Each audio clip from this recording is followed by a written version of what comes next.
আসসালামু আলাইকুম। নরেন্দ্র মোদী শেখ হাসিনার কাঁধে বন্দুক রেখে তিনি নিজের স্বার্থ উদ্ধার করছেন এবং আগুন নিয়ে খেলছেন। দর্শক, এই মন্তব্যটি নিশ্চয় আমার নয়, ভারতের একজন প্রবীণ সাংবাদিক, নিউজ টাইমের বর্ষিয়ান সাংবাদিক, সেখানকার একজন প্রখ্যাত লেখক দীনেশ কে ভোরা এই মন্তব্য করেছেন এবং তিনি বলছেন যে বাংলাদেশের সাবেক প্রধানমন্ত্রী শেখ হাসিনা সেখান থেকে ভারতে আশ্রয় নিয়ে যে একের পর এক বিবৃতি, একের পর এক মন্তব্য করে যাচ্ছেন, সেটি তার এখতিয়ারের মধ্যে পড়ে কিনা এবং ভারতও তাকে এ ধরনের সুযোগ দিতে পারে কিনা।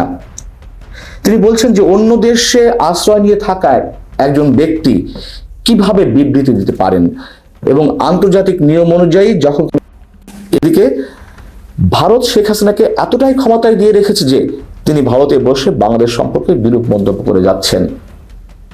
এটি যার সম্পর্কে আলোচনা করছি, যার বক্তব্য দীনেশ কে ভোরা তিনি বলছেন এবং তার এ সম্পর্কিত একটি ভিডিও প্রকাশ পেয়েছে।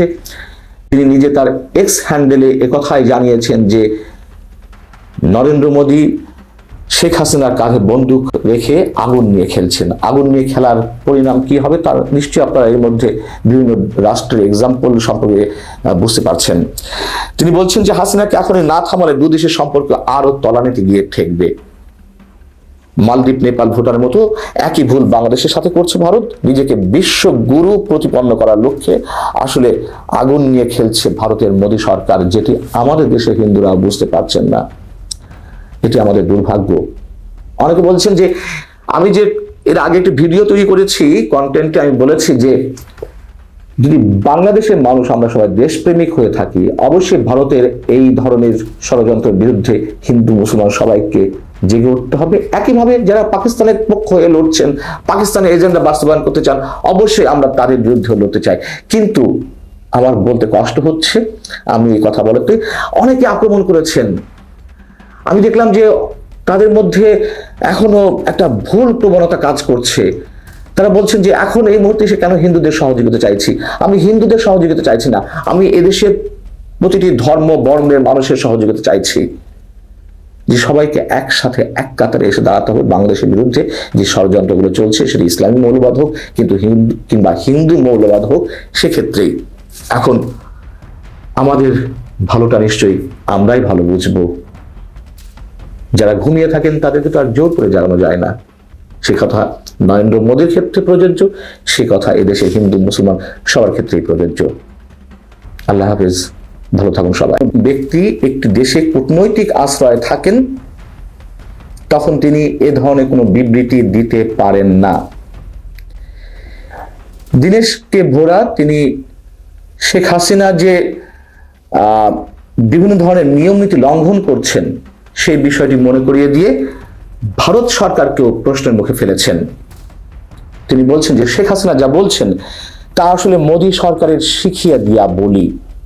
তা না হলে তিনি যে একের পর এক কথা বলছেন নানান ইস্যুতে, কিভাবে নির্বিঘ্নে কথাগুলো বলতে পারছেন। বিশেষ করে সাম্প্রতিক সময়ে বাংলাদেশে হিন্দু নির্যাতনের যে প্রোপাগান্ডা, যে গুজব ভারতের বিভিন্ন গণমাধ্যমের মারফত সারা বিশ্বে ছড়িয়ে দেওয়া হচ্ছে, সেই একই ধরনের মন্তব্য তিনি করছেন এবং আওয়ামী লীগের অফিসিয়াল ফেসবুক পেজে সেগুলো তুলে ধরা হচ্ছে।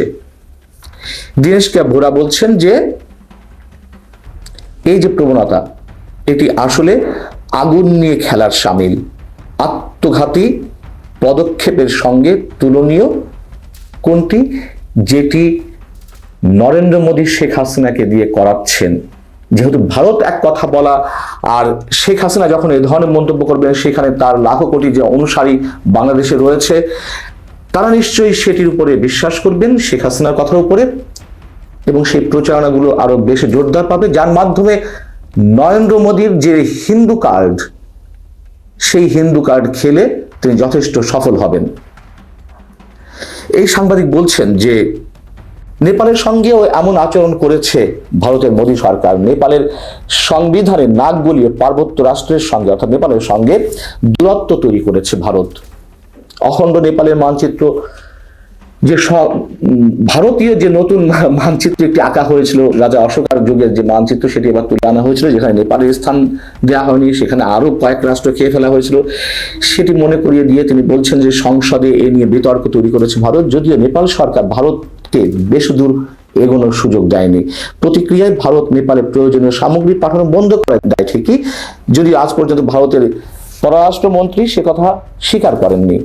সেদিন থেকে নেপালে মানুষ ভারতকে ঘৃণা করতে শুরু করেছে, যেটি বাংলাদেশের ক্ষেত্রেও বিভিন্ন ক্ষেত্রে দেখা যাচ্ছে বাংলাদেশের মানুষের বেলায়। এমনকি নেপালের প্রধানমন্ত্রী কেপি শর্মা ওলিও চীনপন্থী, তাই ভারতের পদক্ষেপ বুমেরাং প্রমাণিত হয়েছে। শুধু নেপালের ক্ষেত্রে কেন, আমরা তো জানি যে শ্রীলঙ্কার ক্ষেত্রে, মালদ্বীপের ক্ষেত্রে একই অবস্থা ঘটেছে, কিন্তু মোদী সেই কার্ড খেলে যাচ্ছেন, তার একচোখা নীতি বজায় রাখার চেষ্টা করছেন। আমি বহুবার বলেছি, আপনারাও জানেন যে ভারতের যারা থিঙ্ক ট্যাঙ্ক হিসেবে কাজ করছে মোদির, তারা পর্যন্ত সতর্ক করে দিচ্ছে। এবং শশী থারুরের কথা আবার উল্লেখ করতে চাই, কংগ্রেসের শীর্ষ নেতা, তিনি 5 আগস্টের পরে মোটামুটি 8-9 আগস্টের দিকে আন্তর্জাতিক বিভিন্ন গণমাধ্যমে বলেছেন যে হাসিনার যুগ শেষ, তার আর রাজনীতি ফেরার সম্ভাবনা নেই। বাংলাদেশে নিযুক্ত সাবেক ভারতীয় হাই কমিশনার পিনাক রঞ্জন চক্রবর্তী গত সপ্তাহখানেক আগে তিনি একই রকম ভাবে বিভিন্ন আন্তর্জাতিক গণমাধ্যমে সাক্ষাৎকারে বলেছেন যে হাসিনার আর রাজনীতিতে ফেরার সুযোগ নেই। এই পিনাক রঞ্জন চক্রবর্তীরাই তো 7 জানুয়ারি নির্বাচনের আগে আওয়ামী লীগের হয়ে, শেখ হাসিনার হয়ে যুক্তরাষ্ট্রকে থ্রেট দিয়েছিলেন। বাঙালি কি জাতি তা যুক্তরাষ্ট্র জানে না, বাঙালির বীরত্বের কথা তারা বলেছিলেন। এখন সেই বাঙালিকেই তারা পদোন্নত করতে চাইছেন, তারা স্পষ্ট হুমকি হয়ে দাঁড়িয়েছেন, আগ্রাসী মনোভাব পোষণ করছেন। যাই হোক, দীনেশকে ভোরার কথায় চলে আসি। তিনি বলছেন যে ভুল নেপালের সঙ্গে করেছে, তার চেয়ে বড় ভুল নরেন্দ্র মোদী করতে যাচ্ছেন, ভারত করতে যাচ্ছে, শেখ হাসিনাকে মোহরা বানিয়ে। বাংলাদেশ বারবার ভারতকে দেশের অভ্যন্তরীণ বিষয়ে হস্তক্ষেপ না করার যে পরামর্শ দিয়ে আসছে, ভারত সে কথা কোনোভাবে কানে তুলছে না।